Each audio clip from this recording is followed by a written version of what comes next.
ഇന്ന് നമ്മുടെ കാലത്തെ ഏറ്റവും വേദനാജനകമായ മാനുഷിക പ്രതിസന്ധികളിൽ ഒന്നായ ഗാസയുടെ മുൻനിരയിൽ നിന്ന് ഒരാളുമായി സംസാരിക്കാനുള്ള അഗാധമായ ബഹുമതി ലഭിച്ചു. അടുത്തിടെ ഗാസയിൽ സേവനമനുഷ്ഠിച്ച emergency medical doctor Muhammad Mustafa നമ്മളോടൊപ്പം ചേരുന്നു. ഗാസയിലേക്കുള്ള ഓസ്ട്രേലിയൻ മെഡിക്കൽ മിഷന്റെ ഭാഗമായി ഗാസയിൽ സേവനമനുഷ്ഠിച്ച British Australian medical emergency doctor Mustafa പരിക്കേറ്റവരെ ചികിത്സിക്കുക മാത്രമല്ല, യുദ്ധത്തിന്റെ മനുഷ്യക്കുരുതിക്കും ക്രൂരമായ മനുഷ്യരുടെ ആക്രമണത്തിനും സാക്ഷ്യം വഹിക്കുകയും ചെയ്തു. ഒരു സംഘർഷ മേഖലയിൽ അന്താരാഷ്ട്ര നിയമപ്രകാരം ആശുപത്രികളുടെ സംരക്ഷണം ഒരിക്കലും ബഹുമാനിക്കപ്പെടാതെ ഇസ്രായേൽ ആശുപത്രികൾക്ക് നേരിട്ടുള്ള ആക്രമണം ലക്ഷ്യമിട്ടുകൊണ്ടിരുന്ന സമയത്ത് മണിക്കൂറുകളോളം പരിക്കേറ്റവർ ഒഴുകിയെത്തിയ നാശനഷ്ടങ്ങൾക്കിടയിൽ ഡോക്ടർ മുസ്തഫയും സഹപ്രവർത്തകരും അസാധാരണമായ സാഹചര്യങ്ങളിലും പലപ്പോഴും വ്യക്തിപരമായ വലിയ അപകടത്തിലും സ്വന്തം ജീവൻ പോലും അപകടത്തിൽ പെടാതെ ജീവൻ രക്ഷിക്കാനുള്ള പ്രവർത്തനങ്ങൾ തുടർന്നു. അദ്ദേഹത്തിന്റെ ചില വീഡിയോകൾ വൈറലായി. We've run out of ketamine, we've run out of propofol, we've run out of all painkillers. We can't sedate anyone, we can't give them any analgesia. When we intubate people, they wake up and they're choking because we have no sedation. There are 7 girls getting their legs amputated, no anesthesia. The bombing is still going on, the room is still shaking. കഥ ധൈര്യത്തിന്റെയും ആത്മാർത്ഥതയുടെയും സമർപ്പണത്തിന്റെയും അനുകമ്പയുടെയും സാക്ഷ്യമാണ്. ഏറ്റവും പ്രധാനമായി ഗുരുതരമായ അനീതികൾക്കിടയിലും വൈദ്യശാസ്ത്രത്തിന്റെ അചഞ്ചലമായ തത്വങ്ങളും മൂല്യങ്ങളും ഉയർത്തിപ്പിടിക്കുന്നു. സ്വാഗതം doctor Mustafa. Welcome Dr. Mustafa. Thank you and thank you for coming in and thank you for taking time to talk to us. നിങ്ങൾ ഗാസയിൽ പലതവണ ജോലി ചെയ്തു. കഴിഞ്ഞ വർഷവും 2024 പിന്നീട് ഈ വർഷം 2025 ഗാസയിൽ ജോലി ചെയ്തതിന്റെ മൊത്തത്തിലുള്ളൊരു അനുഭവം, നിങ്ങൾ അനുഭവിച്ച കാര്യങ്ങളും അവിടെ കണ്ടതും പ്രത്യേകിച്ചും ആദ്യത്തെയും രണ്ടാമത്തെയും തമ്മിലുള്ള വ്യത്യാസവും ഒന്ന് വിവരിക്കാമോ? 2024 ജൂണിലാണ് എൻ്റെ ഗാസയിലുള്ള ആദ്യത്തെ ട്രിപ്പ്. ഗാസയിലെത്തിയ ഉടനെ റൂമിൽ പോയി ബാഗ് വെച്ച ഉടനെ തന്നെ ഞങ്ങളെ ഡോക്ടേഴ്സിന് മുഴുവനും എമർജൻസി റൂമിലേക്ക് ഉടനെ ചെല്ലാൻ വേണ്ടി ആവശ്യപ്പെട്ടു. എമർജൻസി റൂമിൽ പോയി റിപ്പോർട്ട് ചെയ്തപ്പോഴാണ് അറിയുന്നത് അടുത്തുള്ള ഒരു റെസിഡൻഷ്യൽ ബിൽഡിംഗ് മുഴുവൻ ബോംബ് ചെയ്തിരിക്കണം എന്നുള്ളതും ആ ബോംബിനെ തുടർന്ന് അവിടെ ഉണ്ടായിരുന്ന എല്ലാവരും മരണപ്പെട്ടിരിക്കണമെന്നും പിന്നീട് ഉണ്ടായിരുന്നത് കാണുന്നത് മുഴുവനും ഈ വളരെയധികം ഗുരുതരമായി പരിക്കേറ്റവരും പല കഷ്ണങ്ങളായി തെറിച്ചവരും ബോഡി പാർട്സ് ആയിട്ടുള്ള ആളുകളെയും ശവശരീരങ്ങളും എല്ലാം ഹോസ്പിറ്റലിലേക്ക് വരുന്നതാണ്. നേരെ മറിച്ച് എല്ലാം മരണപ്പെട്ട ആൾക്കാരെ നേരിട്ട് ഹോസ്പിറ്റലിൽ വരുന്നതിന് പകരം അവരെ നേരെ മോർഗിലേക്ക് കൊണ്ടുപോയി. ആ മോർഗ് റോഡിന്റെ നേരെ ഓപ്പോസിറ്റ് സൈഡിലായിരുന്നു. മരണപ്പെട്ടവരെയും ഗുരുതരമായി പരിക്കേറ്റവരെയും കത്തിക്കറിഞ്ഞ ഭാഗികമായിട്ടും പൂർണ്ണമായും കത്തിക്കരിഞ്ഞ ശരീരങ്ങളോട് കൂടി വന്നവരെയും തിരിച്ചറിയാൻ അവരുടെ കൂടെ ഉണ്ടായിരുന്ന റിലേറ്റീവ്സും അല്ലെങ്കിൽ അവരുടെ കൂടെ വന്ന അവരുടെ ബന്ധുമിത്രാദികൾക്കും അങ്ങേയറ്റം കഷ്ടപ്പെടേണ്ടി വന്നു. കാരണം അത്രയധികം നിഷ്ഠുരമായി ബോഡി കരിഞ്ഞ അവസ്ഥയിലായിരുന്നു, അല്ലെങ്കിൽ ഗുരുതരമായി പരിക്കേറ്റിരുന്നു. അതുകൊണ്ട് അവർ ഒന്നുകിൽ അവരുടെ മരണപ്പെട്ടവരെ അവരെ ധരിച്ചിരുന്ന ജ്വല്ലറി, അല്ലെങ്കിൽ ധരിച്ചിരുന്ന വസ്ത്രം, അല്ലെങ്കിൽ ഒന്നുമില്ലെങ്കിൽ ഉപയോഗിച്ചിരുന്ന ചെരുപ്പ് എന്നൊക്കെ നോക്കിയിട്ടായിരുന്നു ഈ അവരുടെ ഡെഡ് ബോഡീസ് അവരുടെ കൂടെ ഉണ്ടായിരുന്ന ബന്ധുമിത്രാദികൾ ഐഡന്റിഫൈ ചെയ്തുകൊണ്ടിരുന്നത്. അത്രയും ഗുരുതരമായ അവസ്ഥയിലായിരുന്നു ആദ്യത്തെ അരമണിക്കൂറിനകത്ത് ഞങ്ങൾക്ക് ഫേസ് ചെയ്യേണ്ടി വന്നിരുന്നത്. അതിലൊരു നിഷ്ഠൂരമായൊരു കാര്യം എന്തെന്നും കൂടി പറഞ്ഞാൽ, ചില ബോഡികൾക്കൊന്നും മരണപ്പെട്ടവർക്കൊന്നും തലയുണ്ടായിരുന്നില്ല, ഹെഡ്ലെസ് ബോഡീസ് ആയിരുന്നു. അപ്പോൾ ഒരു ഹോസ്പിറ്റലിലെത്തി ആദ്യത്തെ അരമണിക്കൂറിൻ്റെ അകത്ത് തന്നെ ഏറ്റവും നിഷ്ഠൂരമായ ക്രൂരമായ ഒരു അവസ്ഥയിലൂടെയാണ് ഞങ്ങൾ കടന്നു പോയിരുന്നത്. ഈ അവസ്ഥയിലാണ് ഞങ്ങൾ ജീവിച്ചിരിക്കുന്നവരും അല്ലെങ്കിൽ അങ്ങേയറ്റം ഗുരുതരമായി പരിക്കേറ്റവരെയും ചികിത്സിക്കേണ്ടതും അവരെ ജീവിതത്തിലേക്ക് മടക്കി കൊണ്ടുവരേണ്ട ഒരു അവസ്ഥയിലൂടെയും കടന്നു പോകുന്നതും ഇരിക്കുന്നത്. അപ്പോഴുണ്ടാകുന്ന ആ മാനസിക വെപ്രാളവും മാനസികാസ്ഥിതിയും വളരെ കഷ്ടപ്പാടുകൾ തന്നെ ആയിരുന്നു. ഒരു ബോംബ് എക്സ്പ്ലോഷൻ നടക്കുന്നതോട് കൂടിയിട്ട് മനുഷ്യ ശരീരം ചിന്നിച്ചിതറുന്നു. അപ്പോൾ ഇതൊരു ഭയാനകമായ അവസ്ഥയാണ്. അതേസമയം തന്നെ ഇത് അങ്ങേയറ്റം വേദനിപ്പിക്കുകയും സങ്കടകരമായ ഒരു അവസ്ഥയുമാണ്. അപ്പോൾ അവിടെ പോകുന്ന ഈ ഫസ്റ്റ് റെസ്പോണ്ടേഴ്സ് അല്ലെങ്കിൽ ഈ എമർജൻസി വർക്കേഴ്സ്, ഇവരുടെ റിലേറ്റീവ്സ് ഈ ബോഡി പാർട്സ് ഒക്കെ കളക്ട് ചെയ്തിട്ട് ഒരു പ്ലാസ്റ്റിക് ബാഗിലാക്കി ഇത് തൂക്കിക്കൊണ്ടിരുന്നു. ഈ പ്ലാസ്റ്റിക് ബാഗിൽ കൈയും തലയും കാലും അതല്ലാന്നുണ്ടെങ്കിൽ ഇന്റേണൽ പാർട്സ് ലൈക്ക് ഇൻഡസ്റ്റൈൻ അടക്കം ഒരു കെട്ടി തൂക്കിയിട്ടാണ് അവർ കൊണ്ടുവരുന്നത്. ഇത് വെച്ചിട്ട് ഒരാൾക്കാരുടെ ഐഡന്റിഫൈ ചെയ്യാനോ അല്ലാന്നുണ്ടെങ്കിൽ എത്ര പേര് മരിച്ചു എന്നോ അല്ലെങ്കിൽ മരണപ്പെട്ടവർ ആരൊക്കെയെന്നോ എന്ന് കണ്ടുപിടിക്കാനോ മനസ്സിലാക്കാൻ പറ്റാത്ത അങ്ങേയറ്റം വിഷമമുള്ള വേദനിപ്പിക്കുന്ന ഒരു അവസ്ഥയിലാണ് പലപ്പോഴും ഞങ്ങൾ അഭിമുഖീകരിക്കേണ്ടി വന്നിട്ടുള്ളത്.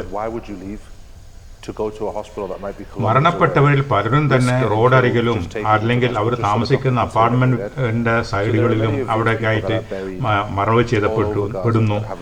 ഇവരെയും കൊണ്ടൊന്നും മരണപ്പെട്ടവരെ ഹോസ്പിറ്റലിലേക്കോ അധികം പേരും പോകുന്നില്ല. പോകാനുള്ള കാരണം ഒന്ന്, ആ ട്രാൻസ്പോർട്ടേഷന്റെ കോസ്റ്റ്, അതിനുള്ള കോസ്റ്റ് വളരെ കൂടുതലാണ്. ആ ദൂരം ചിലപ്പോൾ കുറേ ട്രാവൽ ചെയ്യേണ്ടി വരും. അങ്ങനെ പോകുമ്പോൾ അവരെ തന്നെ ജീവൻ റിസ്ക് ചെയ്യപ്പെടുന്നു അല്ലെങ്കിൽ കൊല്ലപ്പെടാൻ സാധ്യതയുണ്ട്. അതുകൊണ്ട് തന്നെ ഈ ഫസ്റ്റ് റെസ്പോണ്ടേഴ്സ് അല്ലെങ്കിൽ റിലേറ്റീവ്സ് മരണപ്പെട്ടിൽ പലവരും മൃതദേഹങ്ങൾ റോഡരികിലും വഴിയോരങ്ങളിലും മറവ് ചെയ്തു. കൂടാണ്ട് IDF ഹോസ്പിറ്റലുകൾക്ക് റെയ്ഡ് ചെയ്യുമ്പോൾ കൊല ചെയ്യപ്പെടുന്ന പലവരും മാസ് ഗ്രേവിൽ തന്നെ IDF തന്നെ ഇസ്രായേലിന്റെ ഡിഫൻസ് ഫോഴ്സ് തന്നെ കുഴിച്ചു മൂടിയിട്ടുണ്ട്. അപ്പോൾ അതുകൊണ്ട് എത്ര ആളാണ് ശരിക്കും മരണപ്പെട്ടിരിക്കുന്നത് എന്നുള്ള ഒരു വ്യക്തമായ നമ്പർ ഇപ്പോഴും ഇല്ല. 65,000-ലധികം പേരെ കൊല്ലപ്പെട്ടു എന്ന് പറയുന്നത് 65,000 പേർക്കും അവർ ഐഡന്റിഫൈ ചെയ്തു, അവർ ആരാണെന്ന് മനസ്സിലാക്കി, അവരെ ടാഗ് ചെയ്തു, അവരുടെ ഒരു ഡെത്ത് സർട്ടിഫിക്കറ്റ് ഇഷ്യൂ ചെയ്യാൻ പറ്റിയ ആ എണ്ണമാണ് ഈ 65,000-ലധികം പേര് കൊല്ലപ്പെട്ടു എന്ന് പറയുന്നത്. സത്യത്തിൽ മരിച്ചവരുടെ എണ്ണം എത്രയോ അധികമാണ്. ധാരാളം ആൾക്കാർ മാസ് ഗ്രേവിൽ മറവ് ചെയ്തപ്പെട്ടിട്ടുണ്ട്. കുറെ ആൾക്കാർ ഇപ്പോഴും റബിൾസിന്റെ അടിയിൽ, ബിൽഡിങ്ങിന്റെ അടിയിൽ കുടുങ്ങിക്കിടക്കുന്നുണ്ട്. ഇവരൊന്നും എണ്ണത്തിൽ പെട്ടിട്ടില്ല. പിന്നെ ഈ ബോഡി പാർട്സ് ആയിട്ട് ചിന്നിച്ചിതറിയ ജനങ്ങളുടെ നോക്കുകയാണെന്നുണ്ടെങ്കിൽ അവർ ആരാണോ, എത്ര ആൾക്കാരോ മരിച്ചു, അവരുടെ ബോഡി പാർട്സ് ആണ് എന്നും അറിയാനോ തിട്ടപ്പെടുത്താനോ കഴിയാത്ത ഒരവസ്ഥയാണ് ഉണ്ടായിരിക്കുന്നത്.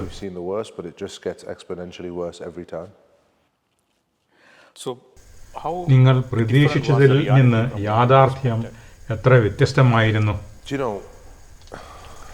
ഗാസയിലെ ദുരിതങ്ങളെ എങ്ങനെ അഭിമുഖീകരിക്കണം, എങ്ങനെ അതിനെ തരണം ചെയ്യണം എന്ന് ആർക്കും തന്നെ മുൻകൂട്ടായിട്ട് പ്രിപ്പയർ ചെയ്യാനോ അല്ലെങ്കിൽ അതിനുവേണ്ടി ഒരു തയ്യാറെടുപ്പോടുകൂടി അവിടെ പോകാൻ പറ്റില്ല. നിങ്ങൾ പോകുന്നതിന് മുമ്പ് സ്ക്രീനിൽ നോക്കിയിട്ട് ഒരു 30 സെക്കൻഡ് ഒരു വീഡിയോ അല്ലെങ്കിൽ വീണ്ടും മറ്റൊരു വീഡിയോ സ്ക്രോൾ ചെയ്ത് ഒക്കെ അതിൽ ദുരിതം അനുഭവിക്കുന്നവരെയും ഗുരുതരമായി പരിക്കേറ്റവരെയും ഒക്കെ എനിക്കത് ചികിത്സിക്കാൻ പറ്റും, ഹോസ്പിറ്റലിൽ പോയി കഴിഞ്ഞാൽ എനിക്ക് മാനേജ് ചെയ്യാൻ പറ്റും എന്നുള്ള ഒരു ധാരണയിലാണ് നിങ്ങൾ പോയിരിക്കുന്നെങ്കിൽ നിങ്ങൾക്ക് തെറ്റുപറ്റിയിരിക്കുന്നു. കാരണം അവിടെ ചെല്ലുമ്പോൾ നിങ്ങൾ കാണുന്നത് ഈ കുട്ടികളുടെ കരച്ചിലാണ്. കാരണം മരുന്നില്ല, പെയിൻ കില്ലേഴ്സ് ഇല്ല, ആന്റിബയോട്ടിക്സ് ഇല്ല. ഇവർക്ക് എന്തെല്ലാം കൊടുത്ത് അവരെ ശുശ്രൂഷിക്കണം എന്നുള്ള ചികിത്സിക്കാനുള്ള ഒരു എക്യുപ്മെന്റ്സും ഇല്ല. അങ്ങനെ ഇല്ലാതെ കഷ്ടപ്പെടുന്ന ഒരവസ്ഥയിലായിരിക്കും നിങ്ങൾ അവരെ അഭിമുഖീകരിക്കേണ്ടി വരിക. നിങ്ങൾക്ക് ഒരു 80% കത്തിക്കരിഞ്ഞ ഒരു കുട്ടിയുടെ കരച്ചിൽ കേട്ട് സഹിക്കാൻ പറ്റുമോ? ഇത് നിങ്ങൾക്ക് കോൺസ്റ്റന്റ് ആയിട്ട് നിങ്ങളുടെ മനസ്സിൽ ഇത് കണ്ടുകൊണ്ടിരിക്കുകയാണ്, കേട്ടുകൊണ്ടിരിക്കുകയാണ്. ഒരു ശരീരാവയവം നഷ്ടപ്പെട്ട ഒരു കുഞ്ഞിന്റെ കരച്ചിലും ആ കുഞ്ഞിനെ നോക്കുന്ന അമ്മയുടെ കരച്ചിലും കേട്ട് നിങ്ങൾക്ക് സഹിച്ചുകൊണ്ട് നിൽക്കാൻ പറ്റുമോ? ഇതൊക്കെ ആണ് സാധാരണ നിങ്ങൾ അഭിമുഖീകരിക്കുന്ന വളരെയധികം ചാലഞ്ചിങ് ആയിട്ടുള്ള situations. I can imagine that. നിങ്ങൾ ഗാസയിൽ ആദ്യത്തെ പ്രാവശ്യവും രണ്ടാമത്തെ പ്രാവശ്യവും തമ്മിലുള്ള അനുഭവിച്ച പ്രധാനപ്പെട്ട വ്യത്യാസങ്ങളും അനുഭവങ്ങളും ഒന്ന് വിവരിക്കാമോ? കഴിഞ്ഞ വർഷം 2024 ജൂണിൽ ഏകദേശം 50-നും 60-നും ഇടയ്ക്ക് ട്രക്കുകൾ മാത്രമാണ് ഗാസയിലെത്തിയത്. യുദ്ധം തുടങ്ങുന്നതിന് മുമ്പ് ഏകദേശം 500-നും 600-നും ഇടയ്ക്ക് ട്രക്കുകൾ ഒരു ദിവസം ഗാസയിലെത്തിയിരുന്നു. ആ സമയത്ത് തന്നെ ആ ഭക്ഷണം അവിടെ തികയാതെ ജനങ്ങൾക്ക് യുദ്ധത്തിന് മുമ്പ് തന്നെ തികയാതിരിക്കുകയും കുട്ടികൾ കുട്ടികൾക്ക് വേണ്ടത്ര പോഷകാഹാരങ്ങൾ കിട്ടാത്തത് കൊണ്ടും അവിടെ സ്റ്റാർവേഷന് റിലേറ്റഡ് ആയിട്ടുള്ള മരണങ്ങൾ സംഭവിച്ചിരുന്നു. പിന്നീട് യുദ്ധം നടന്ന് അങ്ങേയറ്റം ഗാസ നശിപ്പിച്ചിട്ട് അവിടെ ഡിസ്ട്രോയ് ചെയ്തിട്ട് വെറും 50 മുതൽ 60 വരെ ട്രക്കുകൾ കൊണ്ട് ഒരു ഭക്ഷണം തികയാത്ത രൂപത്തിലായിരുന്നു പിന്നീട് അവിടെ കണ്ടുകൊണ്ടിരിക്കുന്നത് ഒരവസ്ഥ. കഴിഞ്ഞ വർഷം, അതായത് ജൂൺ 2024 തന്നെ കുട്ടികൾ പട്ടിണി മൂലം മരണപ്പെട്ടത് നിങ്ങൾ കണ്ടിരുന്നു. അത് അധികം റിപ്പോർട്ട് ചെയ്യപ്പെട്ടിരുന്നില്ല, കാരണം അതിന്റെ എണ്ണം കുറവായിരുന്നു. പക്ഷേ ഈയിടെ അടുത്ത് അങ്ങേയറ്റം കുട്ടികൾ മരണപ്പെടുകയും ഭക്ഷണത്തിന്റെ ദുരിതം അനുഭവിക്കുകയും ചെയ്തു പിന്നീട്. എന്നാൽ ഈ സമയത്ത് മുഴുവനും ഇസ്രായേൽ ഭരണകൂടം ഗാസയിൽ പട്ടിണിയില്ല എന്നുള്ള നുണക്കഥ പ്രചരിപ്പിച്ചു. അത് സത്യമായിരുന്നില്ല. യുദ്ധത്തിന് തുടങ്ങുന്നതിന് മുമ്പ് തന്നെ ഇസ്രായേൽ അധികൃതർ പറഞ്ഞു അവർ ഗാസയിലേക്ക് ഭക്ഷണവും മരുന്നുകളും വെള്ളവും ഇലക്ട്രിസിറ്റിയും എല്ലാം തന്നെ അടച്ചു വെക്കുന്നതും കൊടുക്കില്ല എന്നതും അവർ പ്രഖ്യാപിച്ചു. ആ പ്രഖ്യാപനം അവർ അതിക്രൂരമായി നടപ്പാക്കുകയും ചെയ്തു. അതിന്റെ ഒരു ഭവിഷ്യത്താണ് പിന്നീട് നാം അവിടെ അനുഭവിച്ചുകൊണ്ടിരുന്നത്. യുദ്ധം തുടങ്ങുന്നതിന് മുമ്പ് തന്നെ ഒരു സമാധാന സമയത്ത് തന്നെ ഗാസയിലേക്ക് പോകുന്ന ഭക്ഷണം ഇസ്രായേൽ കഠിനമായി കൺട്രോൾ ചെയ്തിരുന്നു. എത്ര ഭക്ഷണമാണ് ഓരോ ദിവസം കൊടുക്കുന്നതെന്നുള്ളത്. അപ്പോൾ പിന്നെ യുദ്ധം തുടങ്ങിയതിനു ശേഷം അത് വളരെ കുറച്ച് അവിടെ പട്ടിണി അതിരൂക്ഷമാക്കി. ആ പട്ടിണി ഒരു യുദ്ധതന്ത്രമായി അവർ ഉപയോഗിക്കുകയും ചെയ്തു. ഡോക്ടേഴ്സിന്റെ കയ്യിൽ സ്റ്റെതസ്കോപ്പ് പോലുമില്ല. സ്റ്റെതസ്കോപ്പ് അടക്കം IDF റേഡിയൊന്നും അത് പിടിക്കപ്പെടുന്നു, അല്ലെങ്കിൽ അത് നശിപ്പിക്കുന്നു. കൂടാണ്ട് ഹോസ്പിറ്റലിലെ എല്ലാ എക്യുപ്മെന്റ്സും എന്ന് വെച്ചാൽ CT scanner, x-ray machine, ultrasound machine, even glucose stick, oxygen cylinder എന്ന് പറഞ്ഞ എല്ലാ എക്യുപ്മെന്റ്സും അവർ റേഡി ചെയ്ത് നശിപ്പിച്ചു. അങ്ങനെയിരിക്കെ ഒന്നുമില്ലാതെ എങ്ങനെയാണ് ഈ സിറ്റുവേഷൻസ് നിങ്ങൾ മാനേജ് കൊണ്ട് മുമ്പോട്ട് പോയിക്കൊണ്ടിരുന്നത്? ഇങ്ങനെ ഉള്ളത് കൊണ്ട് എങ്ങനെയാണോ മാക്സിമം പേഷ്യന്റ് കെയർ കൊടുക്കാൻ പറ്റുക എങ്കിൽ അത് കൊടുക്കുക. ഒരു സൈഡിൽ കുട്ടികളുടെയും അമ്മമാരുടെയും കരച്ചിൽ കണ്ടില്ല കേട്ടില്ല എന്ന് നടിക്കുക. ജീവിക്കാൻ കൂടുതൽ സാധ്യതയുള്ളവരെ എടുത്തു മാറ്റി അവരെ ശുശ്രൂഷിക്കുക. മറ്റുള്ളവരെ ജീവിക്കാൻ സാധ്യതയില്ലാത്തവരും അല്ലെങ്കിൽ ആ ഗുരുതരാവസ്ഥയിൽ കഴിയുന്നതും ഗുരുതരമായ അപകടം പറ്റിയവരും മരണത്തിന് വിട്ടുകൊടുക്കുക എന്നുള്ള രീതിയാണ് അവിടെ ഫോളോ ചെയ്യുന്നത്. അപ്പോൾ നിങ്ങൾ അവിടെ ആരാണോ ജീവിക്കാൻ സാധ്യതയുള്ളത് എന്നെങ്കിൽ അവരെ മാത്രം പിക്ക് ആൻഡ് ചൂസ് നടത്തിയിട്ട് അവർക്ക് ചികിത്സ കൊടുക്കുകയും മറ്റുള്ളവരെ അവഗണിക്കുകയുമാണ് ചെയ്തുകൊണ്ടിരുന്നത്. നിർഭാഗ്യവശാൽ അങ്ങനെ വേണം കരുതാൻ. അല്ലെങ്കിൽ അത്ര മാത്രമേ അവിടെ വരുന്ന ഡോക്ടേഴ്സിന് ചെയ്യാൻ കഴിയുന്നുള്ളൂ. ഗാസയിലേക്ക് വരുന്ന ഭക്ഷണത്തിനും മരുന്നിനും വെള്ളത്തിനും മാത്രമല്ല ഇസ്രായേൽ നിബന്ധനയും കർക്കശമായ കൺട്രോൾ ഏർപ്പെടുത്തിയിട്ടുള്ളത്. അവിടെ വരുന്ന ഡോക്ടേഴ്സിന് മേലും എത്ര അധികം ഡോക്ടേഴ്സ് വരുന്നോ നിന്നുള്ള വരുന്ന ഡോക്ടേഴ്സിന് മേലും കൺട്രോൾ ഉണ്ട്. അതിൽ കുറച്ച് ഡോക്ടേഴ്സ് മാത്രമേ ഓരോ ആഴ്ചയും വരുന്നുള്ളൂ. അത്രയും ഡോക്ടേഴ്സ് പുറത്തു പോകുന്നു. കൂടാതെ ഗാസയിലുള്ള ഹെൽത്ത് കെയർ പ്രൊഫഷണൽസ് അവരെ തെരഞ്ഞു പിടിച്ച് അവരെ കൂട്ടക്കൊല ചെയ്യുന്നു, അവരെ കൊലപ്പെടുത്തുന്നു. ഗാസയിലുള്ള ആകപ്പാട് പോപ്പുലേഷന്റെ 0.7% മാത്രമേ അവിടെ ഹെൽത്ത് കെയർ പ്രൊഫഷണൽസ് അവിടുത്തെ ട്രെയിൻ ചെയ്തിട്ടുള്ള ഗാസ ഹെൽത്ത് കെയർ പ്രൊഫഷണൽസ് ഉള്ളൂ. പക്ഷെ കൊലപ്പെട്ടവരിൽ 8% അവർ തന്നെയാണ്. ഈ സ്റ്റാറ്റിസ്റ്റിക്സ് ഒരു കോയിൻസിഡൻസ് മാത്രമല്ല, പക്ഷെ ഇതൊരു കരുതിക്കൂട്ടി ചെയ്യുന്ന ഒരു സംഗതിയാണ്. ഇതേ സമയത്ത് തന്നെ കടുത്ത ബോംബിങ്ങിലൂടെ ബോഡി പാർട്സ്, അതായത് കൈയും കാലും തെറിച്ചുപോയ കുട്ടികളും 80%-ലധികം കത്തിക്കരഞ്ഞ ബോഡികളും ഹോസ്പിറ്റലിലേക്ക് ഒഴുകിയെത്തിക്കൊണ്ടേയിരുന്നു. ഇവർക്ക് കൊടുക്കുവാനും മരുന്നുകളില്ല, അവരെ ശുശ്രൂഷിക്കാൻ വേണ്ട മെഡിക്കൽ എക്യുപ്മെന്റ്സോ അല്ലെങ്കിൽ ഇൻവെസ്റ്റിഗേറ്റീവ് എക്യുപ്മെന്റ്സോ ഒന്നും തന്നെ ഇല്ല. എന്താണ് ഞങ്ങൾക്ക് ചെയ്യാൻ പറ്റുക? അത് വെച്ചിട്ട് മാക്സിമം ഞങ്ങൾ ചെയ്തുകൊണ്ടിരുന്നു. ഇതായിരുന്നു ഒരു ഗുരുതരമായ അല്ലെങ്കിൽ സങ്കടകരമായ ഓരോ ദിവസത്തെയും അവസ്ഥ. ഈ ഒരു അവസ്ഥയിൽ ഞങ്ങൾ ഒരാളെയോ അല്ലെങ്കിൽ ഒരു കുട്ടിയോ രക്ഷപ്പെടുത്തി അവരെ റിസസിറ്റ് ചെയ്ത് ഈ ഇന്റൻസീവ് കെയർ യൂണിറ്റിലേക്ക് മാറ്റിയെന്ന് വിചാരിക്കുക. എന്നാൽ തന്നെയും ഇസ്രായേലിന് അവരെ കൊല്ലാം, ഓക്സിജൻ സപ്ലൈ കട്ട് ചെയ്യാം, അല്ലാന്നുണ്ടെങ്കിൽ ഇലക്ട്രിസിറ്റി, അത് പവർ സപ്ലൈ ടു ദ ഹോസ്പിറ്റലിലേക്ക് അവർക്ക് ബോംബിട്ട് നശിപ്പിക്കാം. അപ്പോൾ ബോംബ് കൊണ്ട് മാത്രമല്ല ആൾക്കാർ മരിച്ചുകൊണ്ടിരുന്നത്. ബോംബിന് മുമ്പും ബോംബ് ബോംബിംഗ് നടക്കുന്ന സമയത്തും അല്ലെങ്കിൽ ബോംബിംഗ് കഴിഞ്ഞ് ഗുരുതരമായ ഹോസ്പിറ്റലിൽ എത്തിക്കഴിഞ്ഞാൽ അവരെ ശുശ്രൂഷിക്കുന്ന സമയത്ത് പോലും ഇസ്രായേലിനെ അവരെ കൊലപ്പെടുത്തുമായിരുന്നു. ഇത്രയും ലെവൽ ഓഫ് കൊടും ക്രൂരതയാണ് അവർ നടത്തിക്കൊണ്ടിരുന്നതും ഞങ്ങൾ ദിവസേന കണ്ടുകൊണ്ടിരുന്നു. തുടർച്ചയായിട്ടുള്ള ആർട്ടിലറി ഫയർ, കണ്ടിന്യൂസ് ആയിട്ടുള്ള bombing, sniper fire, drone strike, drone കൊണ്ടുള്ള അറ്റാക്ക്, കൂടാതെ ഭക്ഷണമില്ല, മരുന്നുമില്ല, വസ്ത്രമില്ല, വളരെയധികം അൺഹൈജീനിക് ആയിട്ടുള്ള ഒരു സിറ്റുവേഷൻസ് എന്ന് വെച്ചാൽ കുടിവെള്ളമില്ല, അവരെ സ്വയം ശുദ്ധീകരിക്കാനുള്ള യാതൊരു മാർഗവുമില്ല. ഇങ്ങനത്തെ ഒരു അവസ്ഥയിൽ ഗാസയിൽ ജീവിക്കുന്ന ഓരോരുത്തരും ഓരോ ദിവസവും കടന്നു പോകുന്നത് അവർ മരണത്തെ മുന്നിൽ കണ്ടുകൊണ്ടാണോ തോന്നുന്നുണ്ടോ? അത് സത്യമാണ്. ഗാസയിലെ ജനങ്ങൾ വെയിറ്റിംഗ് ടു ഡൈ എന്ന് പറഞ്ഞാൽ അവർ ഓരോ ദിവസവും മരണത്തെ മുന്നിൽ കണ്ടുകൊണ്ടാണ് ജീവിക്കുന്നത്. അവർക്ക് മരിക്കാനാണ് ഇഷ്ടം. ഇങ്ങനെ കഷ്ടപ്പെട്ട് ഇത്രയും ദുരിതങ്ങൾ അനുഭവിച്ച് ജീവിക്കുന്നതാണ് നല്ലത്. ഈ ജീവിതം അവസാനിപ്പിക്കാനാണ് അവർ മരണപ്പെടാനാണ് അവർ ആഗ്രഹിക്കുന്നത് എന്ന് പറയപ്പെടുണ്ടായി. ഈ കൊടും ക്രൂരത ആ ബോംബിങ്ങിൽ മാത്രം ഒതുങ്ങി നിൽക്കുന്നതല്ല. പലസ്തീനികളെ കൂട്ടമായി ഡീഹ്യൂമനൈസ് ചെയ്യുക എന്ന് പറഞ്ഞാൽ അവർ മനുഷ്യത്വരഹിതമാക്കുക, അവരെ കൊല്ലപ്പെടേണ്ടവരാണെന്ന് വരുത്തി തീർക്കുക മാധ്യമങ്ങളുടെ മുമ്പിൽ. അവരും ഹ്യൂമൻ അനിമൽസ് ആണെന്ന് വിളിക്കപ്പെടുക. കൂടാണ്ട് അവർക്ക് ഉള്ള ദേഹശുദ്ധീകരണത്തിന് വേണ്ടിയിട്ടുള്ള ഷാമ്പു, സോപ്പ് മുതലായവയെല്ലാം കൂടി ബ്ലോക്ക് ചെയ്യുക. അങ്ങനെ അവർക്ക് ഇൻഫെക്ഷസ് ഡിസീസ് വരുത്തുക. ആ കൂട്ടം കൂടി ജീവിക്കുന്ന ടെന്റുകളിലും മറ്റും ഇൻഫെക്ഷസ് ഡിസീസ് വന്ന് അത് പ്രചരിപ്പിക്കുക. അങ്ങനെ ആ ഒരു എൻവയോൺമെന്റിൽ വളരെ അൺഹൈജീനിക് ആയിട്ടുള്ള ഒരു സിറ്റുവേഷൻ വരുത്തി തീർക്കുക. ഇതെല്ലാം അവരുടെ ഇസ്രായേലിന്റെ ഒരു പോളിസി എന്ന് വേണം കരുതാൻ. അതുകൊണ്ട് തന്നെ ഈ ജനത വളരെയധികം ട്രോമറ്റൈസ്ഡ് ആയുള്ള ഒരു പോപ്പുലേഷനാണ്. എന്ന് പറഞ്ഞാൽ അങ്ങേയറ്റം മാനസികമായ ആഘാതമേറ്റ ജനതയാണ്, പ്രത്യേകിച്ചും കുട്ടികൾ. അതുകൊണ്ട് യുദ്ധം അവസാനിപ്പിച്ചാൽ മാത്രം പോരാ, ഈ ജനങ്ങളെ പുനരവധിക്കാനുള്ള ഒരു ഏകീകൃതമായ ഒരു ശ്രമവും കൂടി നടത്തിയെങ്കിൽ മാത്രമേ ഈ ജനത രക്ഷപ്പെടുകയുള്ളൂ. ഓക്കെ, അടുത്ത ചോദ്യം. ഇസ്രായേൽ എപ്പോഴും പറയുന്നത് ഹോസ്പിറ്റലുകൾ, അതായത് ആശുപത്രികൾ ഹമാസ് തീവ്രവാദികൾ അവരുടെ ഒരു കമാൻഡ് ആൻഡ് കൺട്രോൾ സെന്റർ ആയിട്ട് ഉപയോഗിക്കുന്നു. അതിലെ ഹോസ്പിറ്റലിന്റെ താഴത്തുകൂടെ ഒക്കെ ടണലുകൾ പോകുന്നു. ടണൽ എൻട്രി, ടണലിലേക്കുള്ള പ്രവേശനം ഹോസ്പിറ്റലിന്റെ അകത്തുന്നുണ്ട്. ഈ വക പല വാദങ്ങളും അവർ പറയുകയാണെങ്കിലും പിന്നീട് അതെല്ലാം തെറ്റാണെന്ന് പ്രൂവ് ചെയ്യപ്പെടുകയും ചെയ്തു. പക്ഷെ നിങ്ങളുടെ എക്സ്പീരിയൻസിൽ ഹമാസ് തീവ്രവാദികൾ ഈ ഒരു ഹോസ്പിറ്റൽ കവറായിട്ട് ഉപയോഗിക്കുകയോ അല്ലെങ്കിൽ ഒരു ഹോസ്പിറ്റലിന്റെ അകത്തുനിന്ന് ഒരു ടണലിലേക്ക് എൻട്രി കാണുകയോ ചെയ്തിട്ടുണ്ടോ?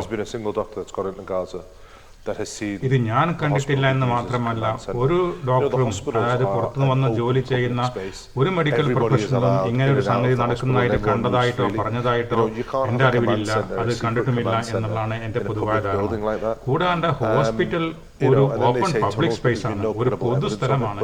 ഈ സ്ഥലത്തേക്ക് ആളുകൾ ഓടിയെത്തുന്നു. പല എമർജൻസി വെഹിക്കിളും ആംബുലൻസുകളും രോഗികളെ കൊണ്ടുവരുന്നു. അവിടെ അത്രയധികം ബഹളവും ഒച്ചപ്പാടുകളും ആളുകളെ കൊണ്ട് തിങ്ങി നിറഞ്ഞിരിക്കുന്ന ഒരു സ്ഥലത്ത് എങ്ങനെയാണ് ഒരു സീക്രട്ട് ആയിട്ടുള്ള ഒരു കമാൻഡ് ആൻഡ് കൺട്രോൾ സെന്ററിൽ ജോലി വർക്ക് ചെയ്യാൻ പറ്റുക? അവിടെ ഇരുന്നു കൊണ്ട് എങ്ങനെയാണ് ഇത്രയും ജനങ്ങൾ തിങ്ങിപ്പാർക്കുന്ന സ്ഥലത്ത് എങ്ങനെ വെച്ചിട്ടാണ് ഈ ഹമാസ് ഫൈറ്റേഴ്സിന് ഒരു യുദ്ധം നടത്താൻ പറ്റുക? പിന്നെ അവർ പറയുന്നത് ടണൽസിന്റെ കാര്യമാണ്. പക്ഷെ ആ ടണൽസിനെ കുറിച്ചിട്ടും ഒരു വ്യക്തമായ ഒരു തെളിവുകളോ ഒന്നും തന്നെ തരാൻ കഴിഞ്ഞിട്ടില്ല. ഇതെല്ലാം ഹോസ്പിറ്റലുകൾ ബോംബ് ചെയ്ത് നശിപ്പിക്കാൻ വേണ്ടി മാത്രമുള്ള ഒരു ഉപായം മാത്രമാണ്. ആശുപത്രികളും ആശുപത്രി ജീവനക്കാരും ജീവനെ അല്ലെങ്കിൽ ജീവിതത്തെയാണ് പ്രതിനിധീകരിക്കുന്നത്. എന്നിട്ട് പോലും ഇസ്രായേലി ഡിഫൻസ് ഫോഴ്സസ് ഇവരെ തെരഞ്ഞുപിടിച്ച് കൊലപ്പെടുത്തി കൊണ്ടിരിക്കുകയാണ്. നമ്മൾ ഈ സംസാരിച്ചു കൊണ്ടിരിക്കുന്ന ഈ സമയത്ത് തന്നെ മഴമ്പേക്കും ഏകദേശം 1500-ലധികം ഹോസ്പിറ്റൽ ജീവനക്കാരെ IDF ഏകദേശം കൊലപ്പെടുത്തി. ഇതിൽ ഏറ്റവും പ്രധാനപ്പെട്ട വ്യക്തികൾ ഒരാളാണ് ഡോക്ടർ അദ്നാൻ അൽ ബുർഷ്. ഇദ്ദേഹം അൽഷിഫ ഹോസ്പിറ്റലിലെ ഡയറക്ടറായിരുന്നു. ഇവിടെ വെച്ച് അദ്ദേഹത്തെ അറസ്റ്റ് ചെയ്യുകയും ഇസ്രായേലിലെ ജയിലിൽ കൊണ്ടുപോയിട്ട് ക്രൂരമായി മർദ്ദിക്കപ്പെടുകയും ആ മർദ്ദനത്തിനേറ്റ് അദ്ദേഹം ഇസ്രായേൽ ജയിലിൽ വെച്ച് മരണപ്പെടുകയും ചെയ്തു. ഇയാളെ റേപ്പ് ചെയ്ത് കൊലപ്പെടുത്തി എന്നാണ് പിന്നീട് വന്ന റിപ്പോർട്ടുകൾ. പിന്നെ ഡോക്ടർ ഹുസാം അബു സഫിയ എന്ന നോർത്ത് ഗാസയിലെ ഒരു ഹോസ്പിറ്റൽ ഡയറക്ടറായിരുന്നു. വളരെ പ്രമുഖനായ ഒരു ഡോക്ടറെ ഇസ്രായേലി ഫോഴ്സസ് ആ ഹോസ്പിറ്റൽ റെയ്ഡ് ചെയ്ത് വളരെയധികം നാശനഷ്ടങ്ങൾ ഉണ്ടാക്കുകയും ഇദ്ദേഹത്തെ അറസ്റ്റ് ചെയ്ത് കൊണ്ടുപോവുകയും പിന്നീട് തുടർച്ചയായ മർദ്ദനങ്ങൾക്കും വിധേയമാക്കി ഏതോ ഒരു ജയിലിൽ മർദ്ദനത്തിനിടപെട്ട് കഴിയുന്നതായിട്ടാണ് നമുക്ക് കിട്ടിയിട്ടുള്ള അവസാനത്തെ റിപ്പോർട്ട്.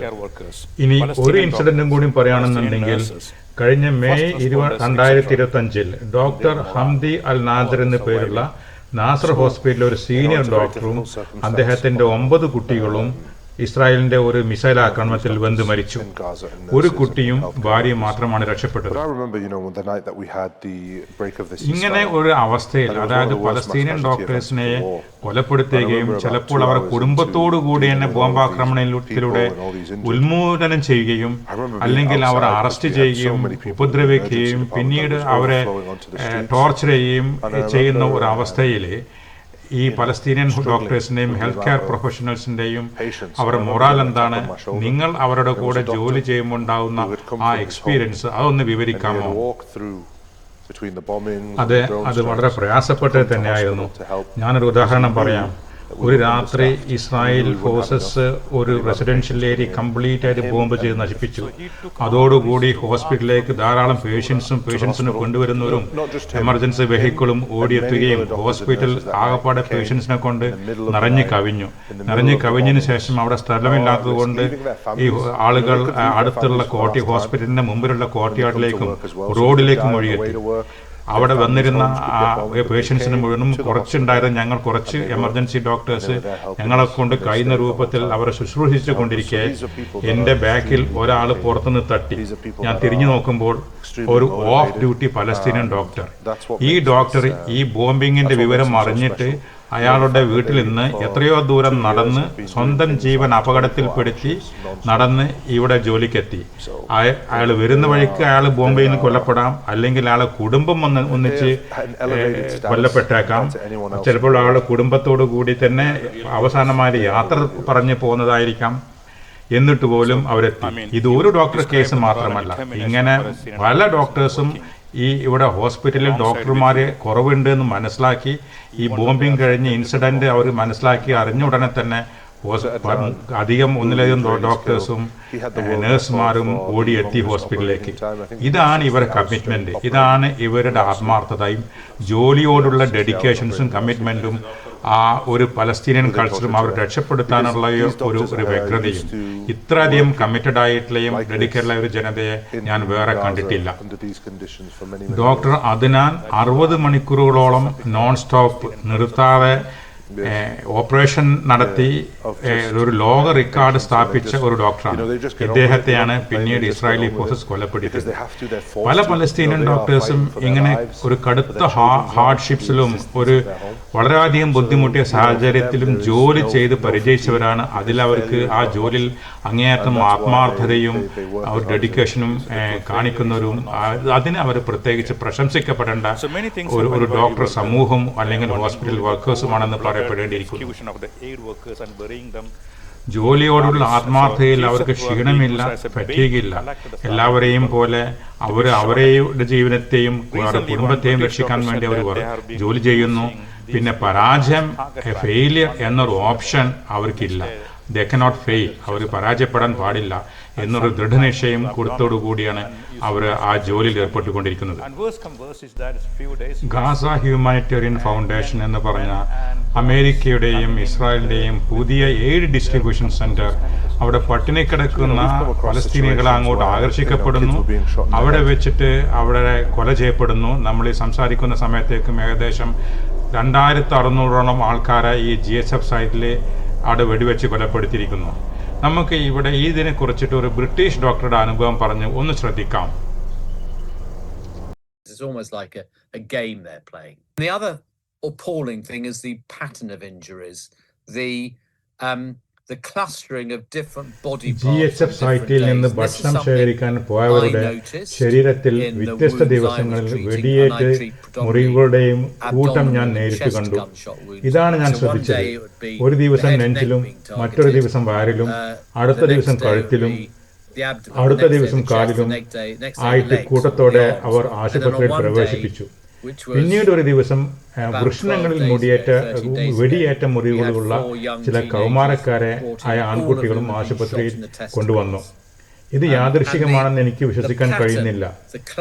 ശരീരത്തിന്റെ പ്രത്യേക ഭാഗങ്ങളിൽ മനഃപൂർവ്വം ലക്ഷ്യം വെച്ച് വെടിവെക്കുന്നതാണ് ഇത് സൂചിപ്പിക്കുന്നത്. അവർ, അതായത് IDF, കളിക്കുന്ന ഒരു ക്രൂരമായ ഗെയിം പോലെയാണ് ഇത് തോന്നിയത്. ഇദ്ദേഹം പറഞ്ഞത് GHF സൈറ്റിൽ ഭക്ഷണം തേടി എത്തുന്നവരെ ഓരോ ദിവസവും ശരീരത്തിൻ്റെ ഓരോ ഭാഗത്തായി വെടിവെച്ചു.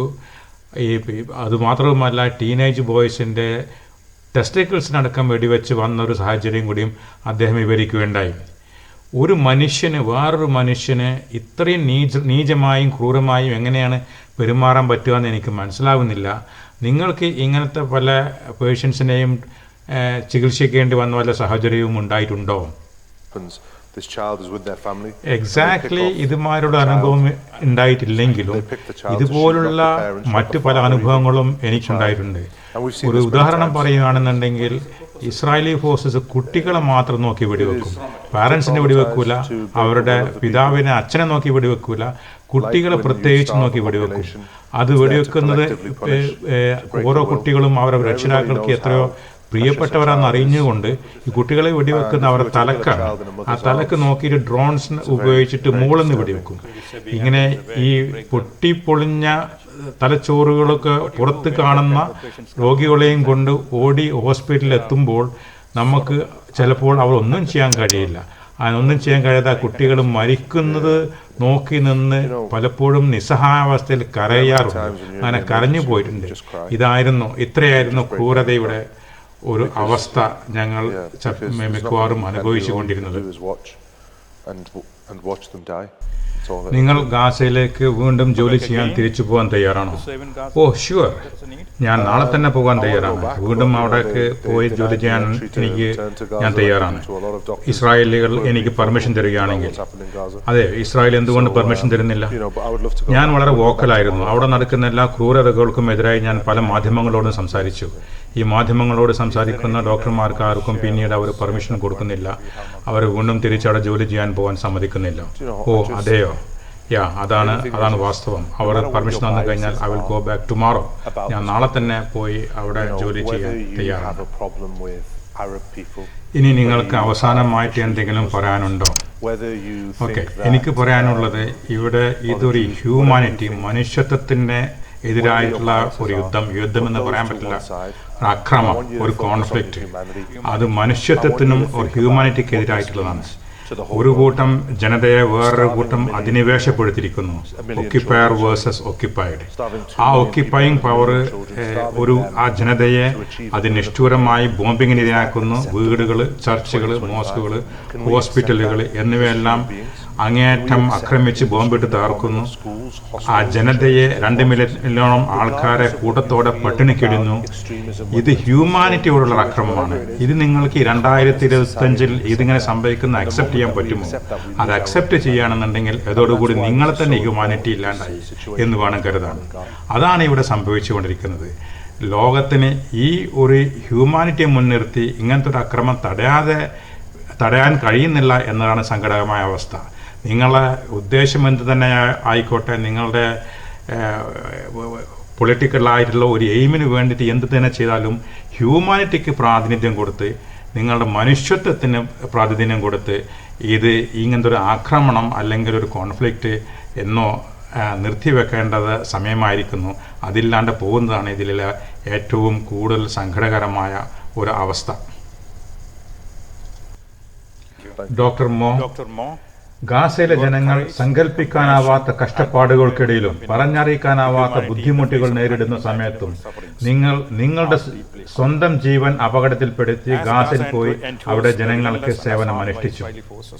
നിങ്ങൾ കാണിച്ച ധൈര്യവും കാരുണ്യവും മനുഷ്യത്വത്തോടുള്ള അചഞ്ചലമായ പ്രതിബദ്ധതയും അങ്ങേയറ്റം പ്രശംസിക്കേണ്ടതായിരിക്കുന്നു. അത് ഞങ്ങൾ അങ്ങേയറ്റം പ്രശംസിക്കുകയും ചെയ്യുന്നു. നിങ്ങൾ അവിടെ നേരിട്ട് കണ്ടറിഞ്ഞ സംഭവങ്ങളും നിങ്ങളുടെ ശബ്ദവും എന്നും പ്രതീക്ഷയുടെയും ഐക്യദാർഢ്യത്തിന്റെയും ഒരു ദീപസ്തംഭമായി നിലകൊള്ളുന്നു.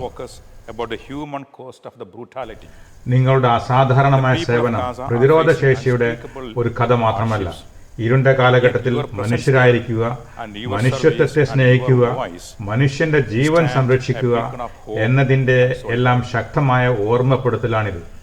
നിങ്ങളുടെ സമയത്തിനും നിങ്ങളുടെ ഉൾക്കാഴ്ചക്കും നിങ്ങളുടെ അചഞ്ചലമായ സമർപ്പണത്തിനും ഗാസയിലെ ജനങ്ങളും ലോക ജനതയും എന്നും നന്ദിയുള്ളവരാണ്. നിങ്ങളാണ് യഥാർത്ഥ വീരന്മാർ. You are the real heroes. Gazan ജനത നിങ്ങളുടെയും എന്നും ഓർമ്മിക്കുമെന്നും അവർ നിങ്ങളോട് എന്നും നന്ദിയുള്ളവരായിരിക്കുമെന്നും എനിക്ക് ഉറപ്പുണ്ട്. ഡോക്ടർ മോ, നിങ്ങളുടെ സമയത്തിന് നന്ദി. Thank you very much. I'm sure Gazan will remember you forever. Thank you for your time. Thank you.